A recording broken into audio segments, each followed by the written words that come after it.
मैत्रिणींनो, कशा हात बरे आहात ना? तर आता पूर्ण किचन ओटा वगैरे आवरलाय ना. आता दुपारचे वाजले 2:30 आणि ही पिशवी बघा भरलेली. म्हणजे सकाळी जी भाकरी भाजी केली होती ना, जी उरली आहे ती घेतली आहे आणि पाण्याची बॉटल पण घेतली आहे सोबत. कारण का आता आम्ही निघालोय गावाला. आज वार मंगळवार आहे, तर ह्यांना सुट्टी असते गावाला. तर आणि उद्या बुधवार आषाढी अमावस्या.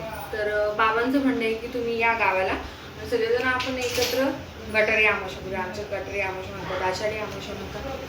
तर ती करूया आपण, गटारी अमावस्या आपण घरीच करूया. म्हणजे ठीक आहे चला.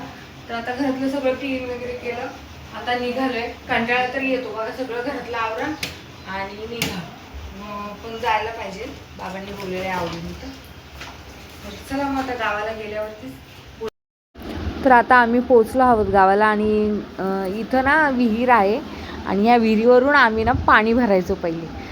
तेव्हा ना पाईपलाईन नव्हती पाण्याची आलेली गावामध्ये. तर तेच मी समर्थला बोलत होते की ह्या विहिरीवरून आपण पाणी भरायचो पहिले.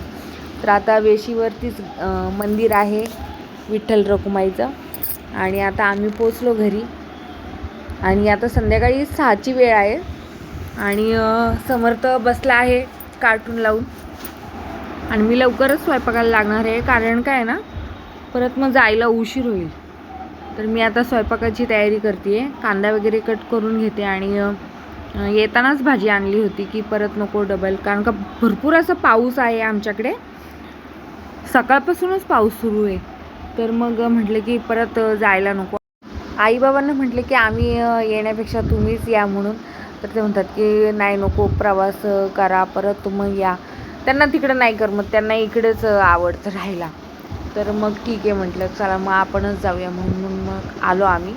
आणि हे बघा संध्याकाळची वेळ, तर आईंचं चाललेलं आहे कोंबड्या ससे आलेत का नाही व्यवस्थित ते बघतायत आणि त्यांना झाकून ठेवतायत. ह्या पिंजऱ्यामध्ये लॉक करून ठेवतात.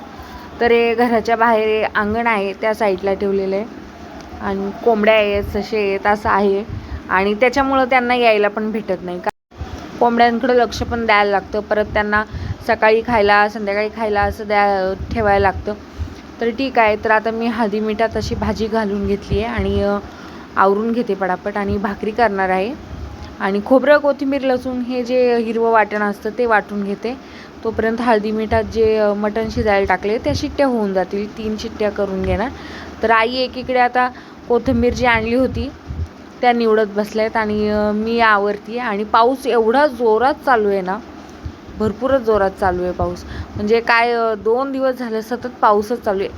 थोडा एक 8 दिवस तर कमी झाला होता, पण आजपासून परत म्हणजे काल परवापासून परत सुरुवात झाली आहे पावसाची. बघू शकताय केवढा पाऊस पडतोय. आणि पावसाचे ना खरंच कंटाळा येतो कुठं जा आणि लगेच या म्हटलं तर म्हटलं जाऊ दे ठीक. तर इथे आईंनी आहे ना दरवाजावरती अशी तोरणं आली होती विकायला. तर ते घेतली आणि मग मला म्हणत होत्या की बघ म्हणून तोरणं घेतली आहेत. म्हटलं खरंच खूप छान आहेत. आणि हे वाटते तोंड वाढलेली ना अशी त्याच्यामुळे हे छान वाटते. ते पण चांगले पण त्यापेक्षा हे चांगलं आहे का नाही. हे असं हे वाटतं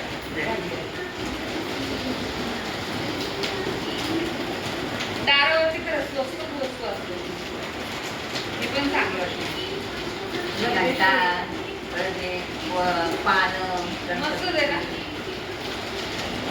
गणपतीला होईल आपलं, गणपतीला सुद्धा.